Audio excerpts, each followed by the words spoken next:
I got to say, though, not everyone is for this merger. How confident are you of pushing it through? Because some say they take issue with the exchange ratio. Others say they want exposure to just the office space, not the retail space. Can you push it through? Well, we're pretty confident that the most investors we spoke to, they can resonate with us, the rationale that we put forth for the whole merger. They see the longer term benefits. Yeah, I feel pretty good about it. I think we should be able to get through over the finishing line. You talk about the benefits of it, large-scale expansion, large-scale renovation. What do you have in mind? Can you lay it out for us? So if you look at on a combined basis, we will have 24 essentially assets spread across island-wide, pretty much in both the centralized and decentralized location.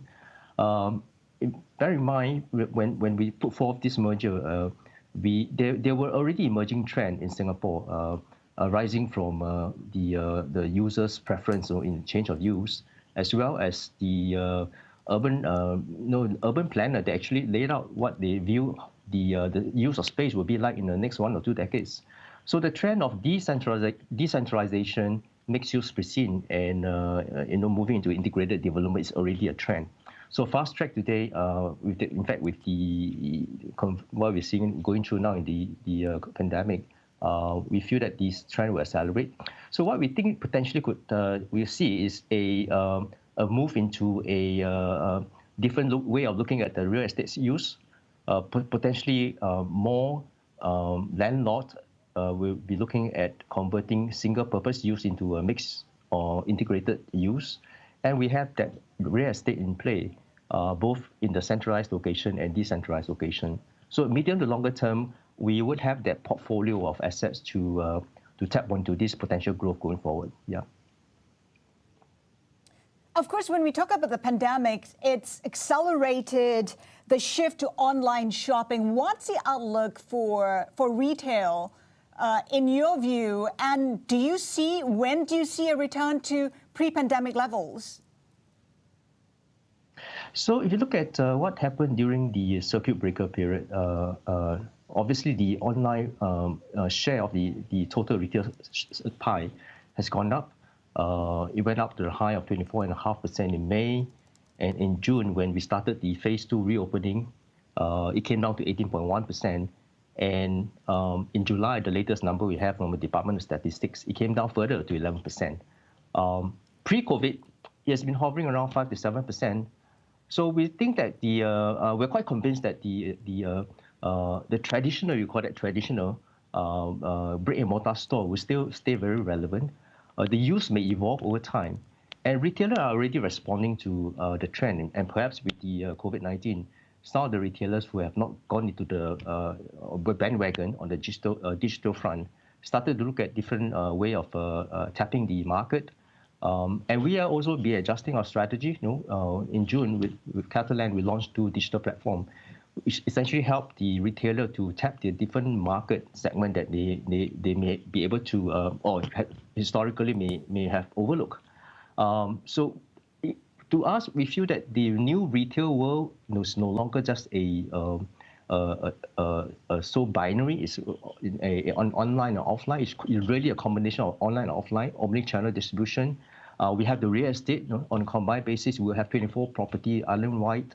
In fact, it could prove to be a quite essential part of the retailing strategy, especially retailer who wants to look at the different kind of distribution channel. We have the real estate as part of the solution as well.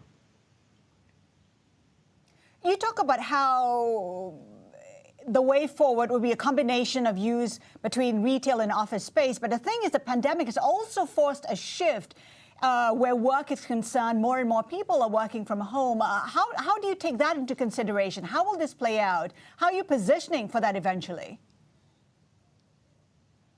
Well, we think the trend that I mentioned earlier, the decentralization, will certainly, I think, pick up speed. In fact, if you have a chance to listen to an interview that was just conducted yesterday evening with the chief planner of URA, and she also talked a little bit about the trend that she's seeing. And And she also feel that the trend of decentralization will happen. If you look at the master plan that was put forth in 2019 by URA, you already can see many different spots of a new regional center that has been planned out in Singapore, island-wide. In a way, from a broader picture perspective, you can see a lot more decentralization of activity. So it could be a few potential scenario. More and more potential work could move nearer to where people are residing. So the subward region, you can see new potential regional center with a different team that they may sprout out. And also at the same time, they're talking about rejuvenating the CBD location. So they're trying to encourage more residents coming, basically living in the CBD location.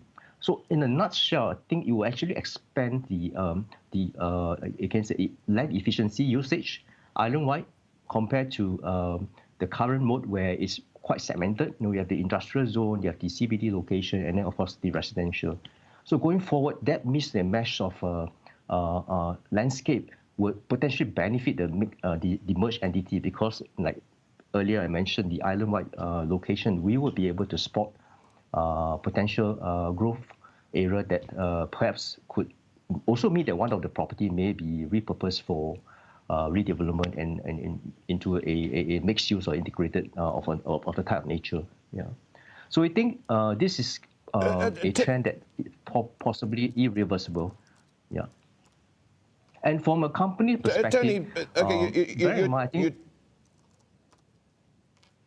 Tony, I just want to get to, you know, you're saying you want to tap different market segments by getting this deal done. Will you also be having to tap the bond market afterwards as well? And it would make perfect sense with an entity as big as yours would be. It would make your cost of capital that much cheaper. Certainly, Rishaad, you made a very good point. And that's also one of the benefits of the scale, right?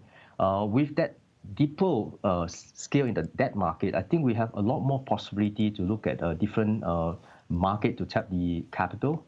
Currently, CMT and CCT, respectively, actually, we are quite plain vanilla. We are just going through the plain vanilla bond market. But with that depth in play, we possibly can look at a different kind of capital structure going forward. And like you mentioned, there potentially be opportunity for us to look at pockets of area where there will be demand for our kind of product. Yeah, and talking of opportunities here, what opportunities do you see looking ahead? You were talking about more mixed-use facilities, more mixed-use buildings. What have you got in the pipeline with regards to that? And what's your outlook for retail versus commercial property in Singapore and beyond? So if you look at what's happening in Singapore, we just out of the circuit breaker, on 19 June. We're in the phase 2 now. We have seen gradual improvement in terms of people visiting the shopping mall. The traffic has been picking up, not to the pre-COVID level yet, but certainly it's moving in the right direction. Similarly, we're seeing more people coming back to the office, and obviously we hope things will go normalize as quickly as possible. So currently, in the short, medium term, you can see trends are evolving and it seems to be moving in the right track. In longer term, you talk about the opportunity. I think we will be obviously very disciplined to look at how we want to deploy capital. On a merged basis, we essentially will have a diversified exposure into 3 segments, sub-market, you can say, real estate sub-market. So we are still invested heavily in retail and office, and obviously there will be a component of integrated development. So within that pie, potentially there could be some movement. If we are able to see some opportunity to repurpose a single-purpose mono-use assets into mixed-use development or integrated one, that's something that we will pursue. But at the same time, we know that real estate market actually moves in cycle. And by having that diversified base, and also the expanded mandate to look at not just Singapore, obviously we have a flexibility to look at overseas market of not more than 20%. Then it allows us to tap the opportunity that may arise as market cycle moves. So we would be very cognizant of how the market Right. move, the cycle. We will focus a lot in Singapore, obviously, but at the same time, we will keep our eye and ear on the ground and seize where opportunity surface.